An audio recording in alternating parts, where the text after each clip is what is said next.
Finland's Minister for Foreign Affairs, Mr. Pekka Haavisto.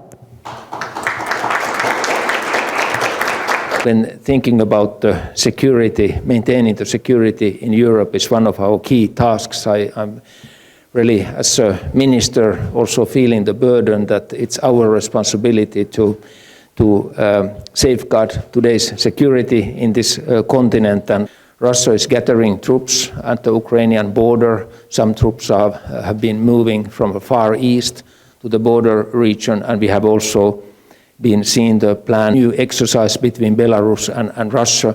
And geographically, of course, that brings the training troops even closer to the capital of Ukraine, Kiev. And at the same time, of course, NATO has its own principles, its open door principle, that countries that qualify as members of the NATO and countries that NATO wants to accept as members have freedom to choose their own security arrangement and join NATO. And this is one of the principles, of course, for countries, including my own country. We don't know where Europe is going to. We don't know what kind of future security threats there might be. Countries need to be prepared, of course, for different kind of options also in the future.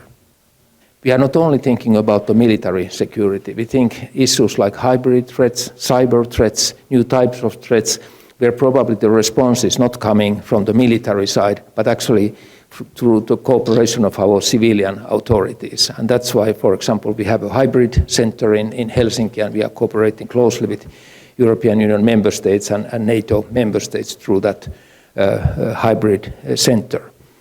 We should reinvent OSCE also as a conflict resolution organization where all countries of Europe have their say. And for already several years we have been running with our national broadcasting company news in Russian language as well, because we noticed that people who are working in Finland easily follow, of course, news with their own language who have arrived from Russia, and it's important that we provide the same content in Russian language that we provide to our own citizens, that people can at least compare the news and the information, that they have as reliable sources of information as possible. When we speak about the security, we really often narrow the security to the military security issues. And you heard that I'm coming from the Green Party, and my perception of the security has always been that it actually includes the interest of the future generations, it includes the nature, it includes the environment, it includes the healthy environment, protection of the sea areas, fighting against the climate change and so forth.